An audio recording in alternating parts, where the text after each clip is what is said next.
जय Shri Krishna. Good afternoon all of you.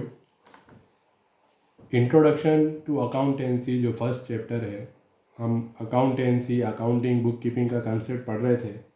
जो pages मैंने सेंड किए थे तुम्हें, उनको मैं थोड़ा एक्सप्लेन कर रहा हूँ. फर्स्ट ऑफ ऑल, जो फर्स्ट पेज खोलकर तुम्हें देखना है, अकाउंटेंसी वर्ड्स में शो किया हुआ है. तो accountancy is a branch of knowledge in which accounting is learn. तो हमें अकाउंटेंसी को बस इतना सा ध्यान रखना है कि अकाउंटेंसी वो सब्जेक्ट है जिसमें अकाउंटिंग हमें सीखनी है. तो जो पढ़ने का टॉपिक है वो अकाउंटेंसी नहीं है. उससे आगे जब हम बढ़ेंगे, अकाउंटिंग और बुक कीपिंग, वो हमें थोड़ा डीप में पढ़ना है. तो अकाउंटेंसी में सिर्फ इतना सा याद रखना है कि accountancy is a branch of knowledge in which accounting is learn. फिर नेक्स्ट लाइन जो उसने बताई है, accounting is the language of business which shows the financial position and profitability of business. तो अकाउंटिंग जो सेकंड वर्ड आया, उसके लिए इसने बोला अकाउंटिंग, उसको एक्सप्लेन किया है लैंग्वेज ऑफ बिजनेस.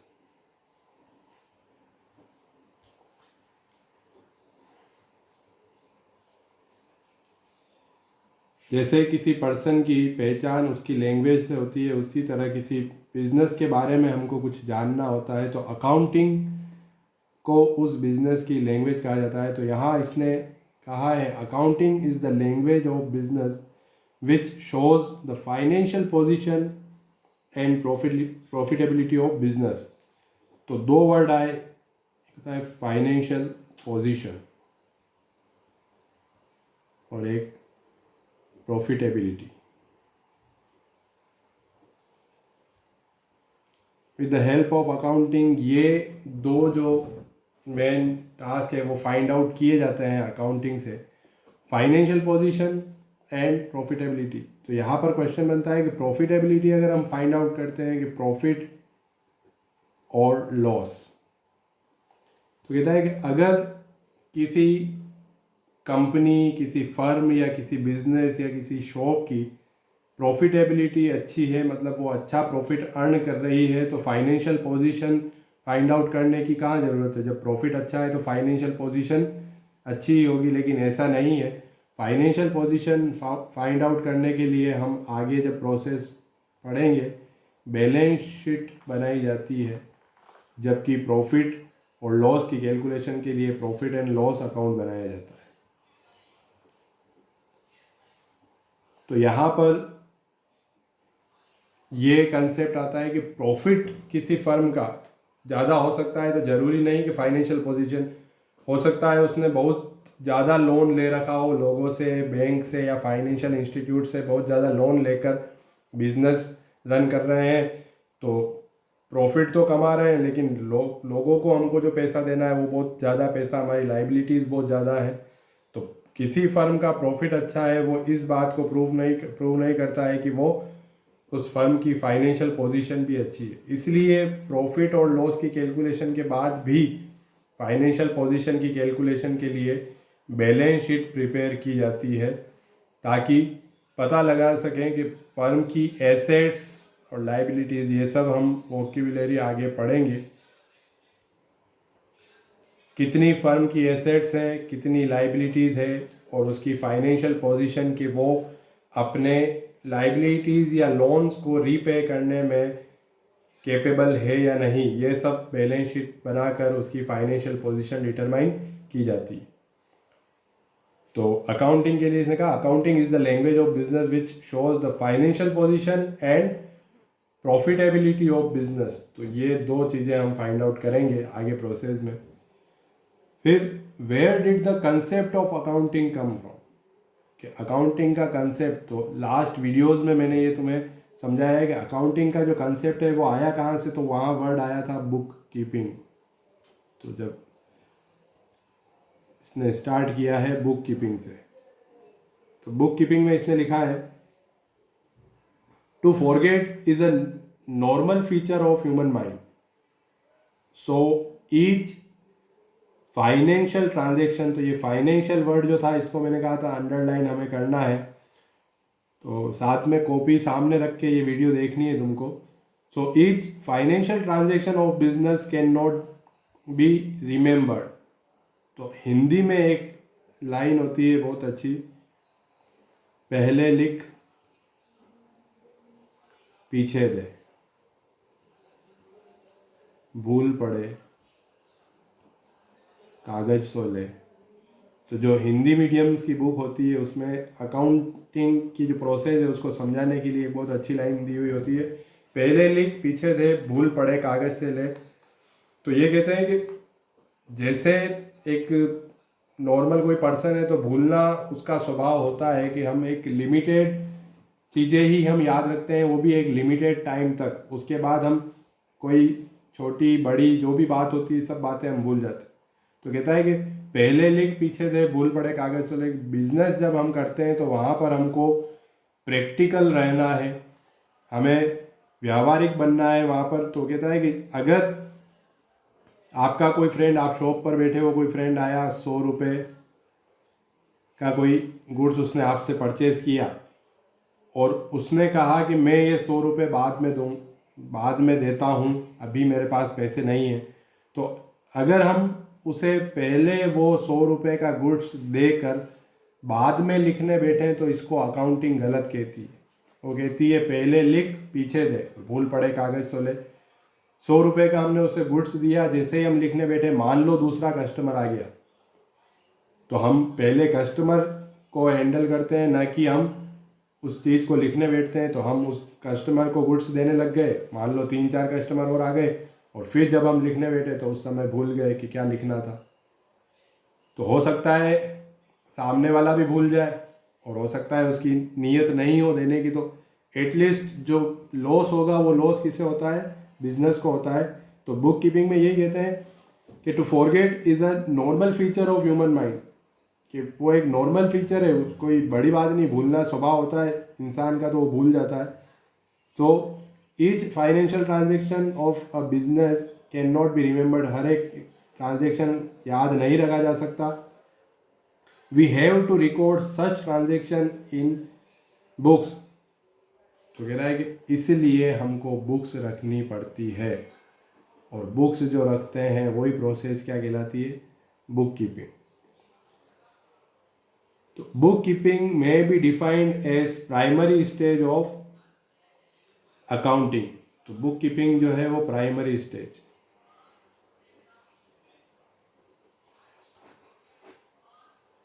तो यहाँ पर हमने बुक कीपिंग का मीनिंग देखा, अब वो है डेफिनेशन वो बोल रहा है। तो सबसे पहले तो हमको यहाँ पर डिफरेंस जानना ज़रूरी है कि क्या मीनिंग और क्या डेफिनेशन। तो अगर हमें क्वेश्चन पेपर में किसी वर्ड का मीनिंग पूछा जाता है तो वहाँ हम उस वर्ड से क्या समझते हैं वो हमें हमारी लैंग्वेज में वहाँ पर लिखना होता है, तो वो मीनिंग। डेफिनेशन अगर किसी वर्ड की पूछी जाती है या किसी टर्म की पूछी जाती है तो डेफिनेशन कहते हैं पहले किसी इंस्टीट्यूट या किसी पर्सन ने उस वर्ड या उस टर्म के लिए जो अपनी लैंग्वेज दी है या कुछ कहा है वो हमें लिखना होता है डेफिनेशन में। तो एग्ज़ाम में या क्वेश्चन पेपर में हमें ध्यान रखना है कि डेफिनेशन पूछी है या मीनिंग पूछा है। मीनिंग में सबका आंसर अलग अलग हो सकता है, उसका सेंस एक तरफ ही जाएगा, जो कहते हैं भावार्थ वो वही बनेगा। वर्ड्स जो है वो अलग अलग हो सकते हैं हर स्टूडेंट के, लेकिन डेफिनेशन में वही आंसर होगा जो किसी इंस्टीट्यूट ने, उसमें एक वर्ड भी हम चेंज नहीं कर सकते। तो बुक कीपिंग की डेफिनेशन में इसने कहा है अकॉर्डिंग टू J.R. बार्टलीबॉय। ये नाम आपको याद रखना है, J.R. बार्टलीबॉय। ये इकोनॉमिस्ट हुए हैं बहुत बड़े, इकोनॉमिक्स में भी तुम्हारे हर चैप्टर में लगभग इकोनॉमिस्ट की जो डेफिनेशन आएगी। तो according to J.R. Batliboi, book keeping is an art of recording business dealings in a set of books. ये इन्होंने डेफिनेशन दी है एक बार वापस रिपीट कर रहा हूँ, book keeping is an art of recording business dealings in a set of books. जितनी भी बिजनेस डीलिंग्स होती है, तो डीलिंग्स, ट्रांजैक्शंस, इवेंट्स, ये सब वर्ड यूज़ होते हैं। जो बिजनेस में जितने भी ट्रांजैक्शन होते हैं, तो ये सब वर्ड यूज़ किए जाते हैं। तो from the analysis of above definition, the book keeping just record the financial transaction of a business. तो यहाँ पर इसने आगे कहा है कि from the analysis of above definition, JR. बाटली बॉय की जो डेफिनेशन है उसको हम एनालिसिस करें तो क्या उसमें से सेंस निकलता है कि the book keeping just records the financial transactions of a business. सिर्फ एक ही प्रोसेस हो रही है, रिकॉर्डिंग। तो बुक कीपिंग करने के पीछे हमारा जो मोटिव होता है, हमारा जो ऑब्जेक्टिव है, वो सिर्फ इतना कि हम ट्रांजैक्शंस को रिकॉर्ड करना चाहते हैं। वो भी कौन से ट्रांजैक्शन? फाइनेंशियल। ये वर्ड हमें नहीं भूलना है, financial transaction. Record financial transaction of business where is no procedure to calculate results of business. तो रिजल्ट्स कहते हैं प्रॉफिट और लॉस। तो यहाँ पर वो कह रहा है कि जब इसका एनालिसिस करें हम बुक कीपिंग का, तो बुक कीपिंग के एनालिसिस से हमको पता चलता है कि सिर्फ फाइनेंशियल ट्रांजैक्शन को रिकॉर्ड करना ही उसका मोटिव है, न कि बिजनेस के रिजल्ट्स देखना। तो बिजनेस का रिजल्ट देखने के लिए तो आगे इसने कहा है नेक्स्ट पेज पे, the further process adapted to calculate profitability of business is known as accounting. कि जब हम बिजनेस की प्रॉफिटेबिलिटी की कैलकुलेट करने के लिए फर्दर प्रोसेस जो करते हैं वही हमारी अकाउंटिंग है। तो आगे जो हमें अब पढ़ना है वो है अकाउंटिंग। तो अकाउंटिंग का भी इसने मीनिंग दिया है और डेफिनेशन दी है, वो मैं पढ़ता हूँ। मीनिंग में इसने कहा है accounting means to record. First word क्या आया? रिकॉर्ड।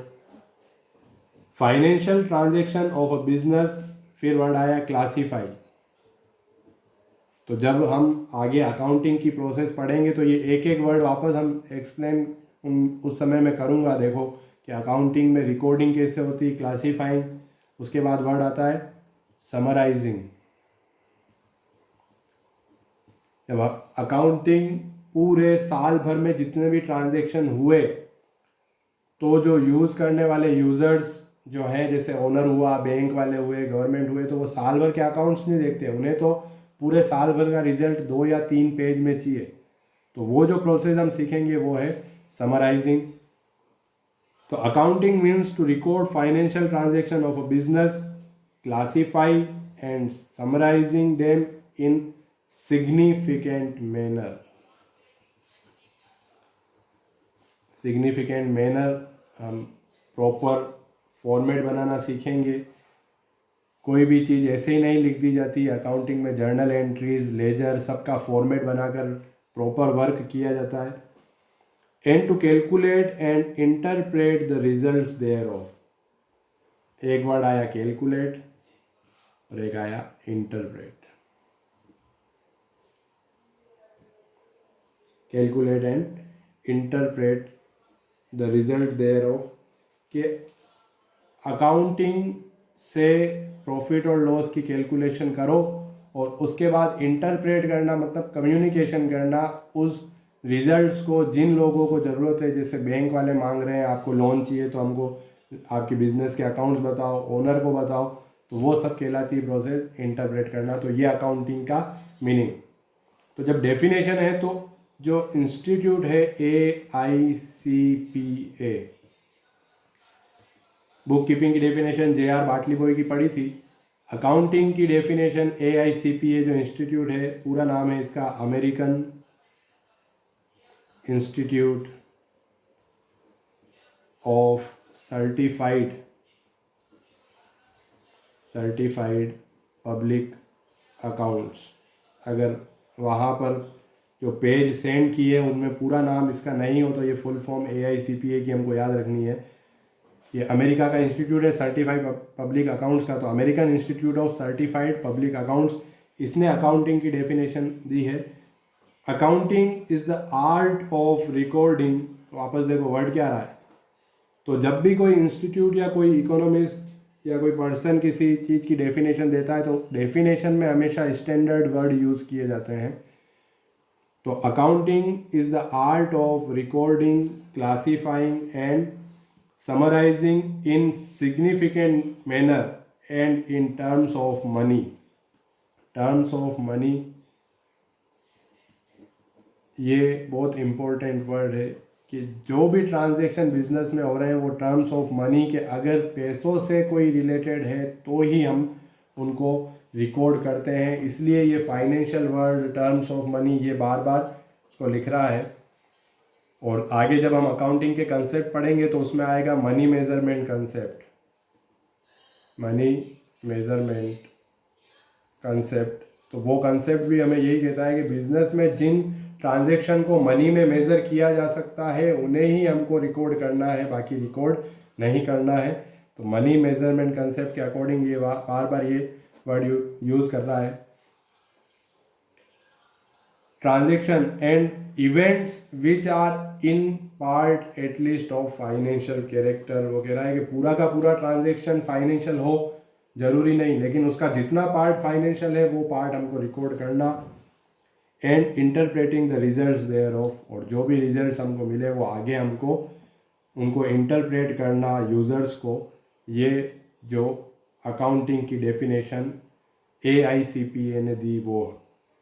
अब जैसे वर्ड में कहता हूँ बार बार वाई, कि जो भी हम कोई काम करते हैं तो उसके पीछे वर्ड होता है कि क्यों।